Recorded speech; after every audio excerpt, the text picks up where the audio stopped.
Class fourth year organic chemistry alkyl chapter alkyl halide. Topic है हमारा factors influencing the course of elimination reaction. जो आपके पास elimination reaction के जो दो मैकेनिज्म आपने पढ़े हैं E1 एंड E2, उन मैकेनिज्म को कौन कौन से फैक्टर्स जो हैं वो इफ़ेक्ट कर सकते हैं, आज हमने ये डिस्कस करना है। तो यहाँ पर आपके पास 5 ऐसे फैक्टर्स हैं जो कि एलिमिनेशन रिएक्शंस के मैकेनिज्म्स को जो है इन्फ्लुएंस कर सकते हैं। एक है आपके पास structural effect, second one is the nature of base, जो थर्ड इफेक्ट है वो आपके पास इफेक्ट ऑफ मीडियम है, fourth is the temperature and fifth is the effect of living group. ठीक है, तो सबसे पहले हम स्ट्रक्चरल इफेक्ट से स्टार्ट करते हैं। स्ट्रक्चरल इफेक्ट जो है वो किस तरह से फेवर करता है E1 मैकेनिज्म को और E2 मैकेनिज्म को। तो आपके पास जो alpha alkyl and alpha aryl जो होते हैं कंपाउंड, ठीक है, alpha alkyl groups and alpha aryl groups, मतलब कि आपके पास जब कार्बन नंबर 1 के पर जो है फंक्शन ग्रुप मौजूद हो, यानी कि Cl, या क्योंकि हम हेलाइड पढ़े हैं कोई सा भी हेलाइड ग्रुप मौजूद हो, और इसी तरह से कंपाउंड में अगर आपके पास कंपाउंड जो है वो बेंजीन है और उसके कार्बन नंबर 1 के ऊपर जो है वो आपके पास पहले ही कार्बन के ऊपर या टर्मिनल कार्बन के ऊपर आपके पास क्या पड़ा हुआ है, अल्काइल हैलाइड ग्रुप पड़ा हुआ है। ठीक है, तो वो आपके पास जो कार्बन जो है वो डेफिनेटली अल्फा कार्बन होता है, उससे जो नेक्स्ट कार्बन होता है, या जो आपके पास अल्फा कार्बन की एक और डेफिनेशन ये भी है कि वो कंपाउंड्स जिनमें कार्बन जो है, जो कार्बन के साथ डायरेक्टली अटैच फंक्शनल ग्रुप जो होते हैं, वो जो कार्बन होता है वो आपके पास अल्फा कार्बन होता है, उससे नेक्स्ट वाला जो होता है वो बीटा कार्बन होता है, और इस तरह से नेक्स्ट जो है वो चलते जाते हैं। अब जो आपके पास अल्फा जो है अल्काइल ग्रुप और अल्फा एराइल ग्रुप जो होते हैं, जो कि इनके जो कैटाइन होते हैं वो कार्बोकैटाइन जो होते हैं वो स्टेबलाइज्ड होते हैं, जो ट्रांजिशन स्टेट में बनते हैं, इसी वजह से ये हमेशा E1 मैकेनिज्म को फेवर देते हैं। ठीक है, जबकि जो आपके पास बीटा अल्काइल जो है वो भी E1 को फेवर करते हैं, लेकिन कब वो तब फेवर करते हैं जब उनके ऊपर एसिडिक अल्फा हाइड्रोजन पड़ा हुआ हो। अगर एसिडिक अल्फा हाइड्रोजन मौजूद नहीं है, हाइड्रोजन के अलावा कोई अदर जो है कार्बन या अदर ग्रुप पड़ा हुआ है, तो वो इसे फेवर नहीं करेंगे। ठीक है, जैसे आपके पास टर्शरी अल्काइल हैलाइड आ गई, ठीक है, वो E1 मैकेनिज्म को फेवर नहीं करेंगे।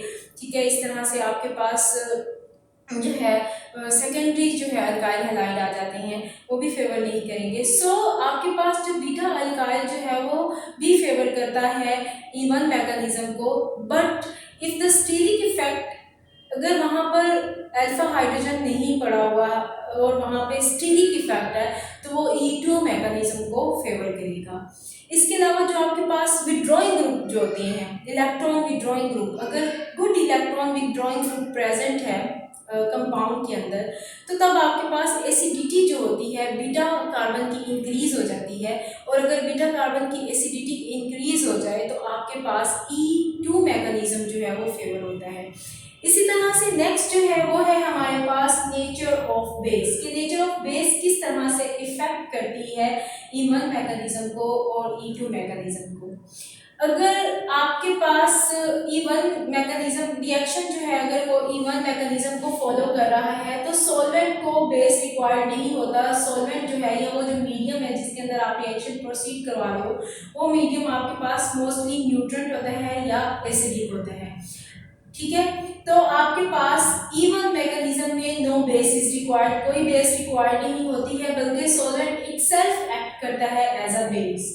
But in E2 mechanism the base is required, लेकिन E2 मैकेनिज्म में बेस रिक्वायर्ड होती है। ठीक है, और इसमें भी फिर कुछ इस तरह से होता है कि अगर स्ट्रॉन्गर बेस होगी, अगर आपके पास बेस स्ट्रॉन्गर होगी, तो E1 जो है वो शिफ्ट कर जाएगा E2 मैकेनिज्म में। ठीक है, फॉर एग्जांपल अगर आपके पास NOH है, इसके अलावा वाटर है का हाइड्रोक्सिल ग्रुप है, या इसके अलावा किसी बेस का हाइड्रोक्सिल ग्रुप है, या फिर अमाइन पड़ा हुआ है, तो तब भी आपके पास जो ये स्ट्रॉन्ग बेसिस के तौर पे एक्ट करेंगे और आपके पास रिएक्शन जो है वो E1 से E2 में शिफ्ट हो जाएगा।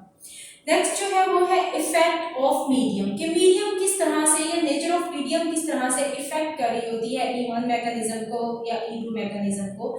तो मीडियम आपके पास बेसिकली वो सॉल्वेंट है या वो आपके पास एनीथिंग जिसमें आप एनी केमिकल कंपाउंड जिसके अंदर आप अपना रिएक्शन प्रोसीड करवा रहे होते हो, ठीक है, उसको किस तरह की नेचर का होना चाहिए कि वो E1 को या E2 को जो है वो फेवर दे सके।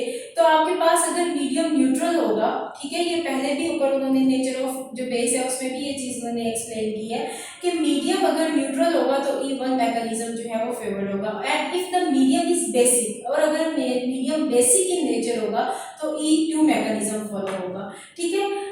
और यहाँ पर एक चीज ये आ जाती है कि यहाँ पे जिस तरह से आपने देखा कि स्ट्रॉन्ग बेस थी तो वो E1 को शिफ्ट कर देती थी E2 मैकेनिज्म में। इसी तरह से अगर E2 मैकेनिज्म में या E2 अगर रिएक्शन जो है वो E2 मैकेनिज्म फॉलो कर रहा है और आपने उस रिएक्शन को स्ट्रॉन्ग बेस जो है एज अ मीडियम प्रोवाइड कर दिया है, तो वहाँ पर जो है E2 मैकेनिज्म जो है या एलिमिनेशन रिएक्शन पाथवे 2 जो है वो शिफ्ट हो जाता है सब्स्टिट्यूशन न्यूक्लियोफिलिक रिएक्शन में, ठीक है।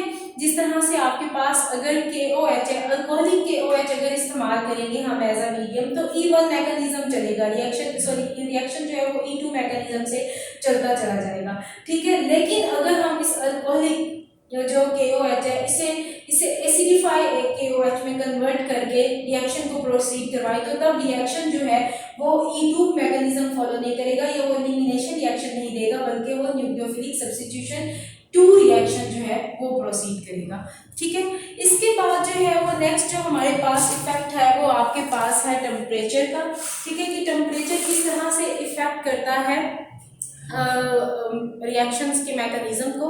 तो आपके पास अगर टेम्परेचर ज़्यादा होगा तो एलिमिनेशन रिएक्शन जो है वो फेवर्ड किया जाता है, और वो जो हाई टेम्परेचर जो होता है वो एक्चुअली सप्रेस कर देता है सब्स्टिट्यूशन रिएक्शन को। टेम्परेचर जितना ज़्यादा होगा एलिमिनेशन रिएक्शन जो है वो उसके चांसेस उतने ज़्यादा होंगे। एट हाई टेम्परेचर आपके पास ज़्यादा जो चांसेस होते हैं वो एलिमिनेशन रिएक्शन के होते हैं, न्यूक्लियोफिलिक सब्स्टिट्यूशन रिएक्शन के चांसेस उतने ही कम हो जाते हैं। इसके बाद जो है वो नेक्स्ट जो है वो आपके पास इफेक्ट ऑफ लिविंग ग्रुप है, ठीक है। इफेक्ट ऑफ लिविंग ग्रुप जो है वो भी फेवर करता है both elimination and substitution reaction, दोनों को फेवर करता है, एलिमिनेशन को भी करता है, सब्स्टिट्यूशन रिएक्शन को भी फेवर करता है। तो इस तरह आपके टॉपिक में जो है वो जो आपके पास लिविंग ग्रुप है उन्हें दो तरह से कैटेगराइज कर दिया गया है कि कौन से लिविंग ग्रुप ऐसे हैं जो कि E1 को फेवर देते हैं और कौन से लिविंग ग्रुप ऐसे हैं जो कि E2 को फेवर देते हैं। तो आपके पास जो लिविंग ग्रुप जो कि E1 को फेवर कर रहे होते हैं वो आपके पास टर्शरी अमाइन है, इसके अलावा वाटर है, इसके अलावा Cl है, इसके अलावा Br एंड आयोडीन।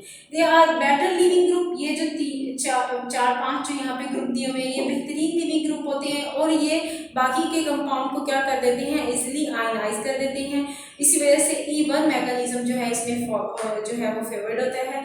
जो कि आपके पास लिविंग ग्रुप जो कि फेवर करते हैं E2 मैकेनिज्म को वो आपके पास OCOR है, इसके अलावा fluorine, chlorine, iodine, bromine and cyanide group है। ये ऐसे लिविंग ग्रुप हैं जो कि E2 मैकेनिज्म को क्या करते हैं, फेवर करते हैं। सो ये आज का आपका टॉपिक था 4th ईयर, ठीक है। और यही टॉपिक जो है वो एज एन असाइनमेंट जो है वो आपको असाइन किया जा रहा है। आपने इस टॉपिक को लर्न भी करना है और आपने इस टॉपिक को एज एन असाइनमेंट राइट भी करना है। Thank you.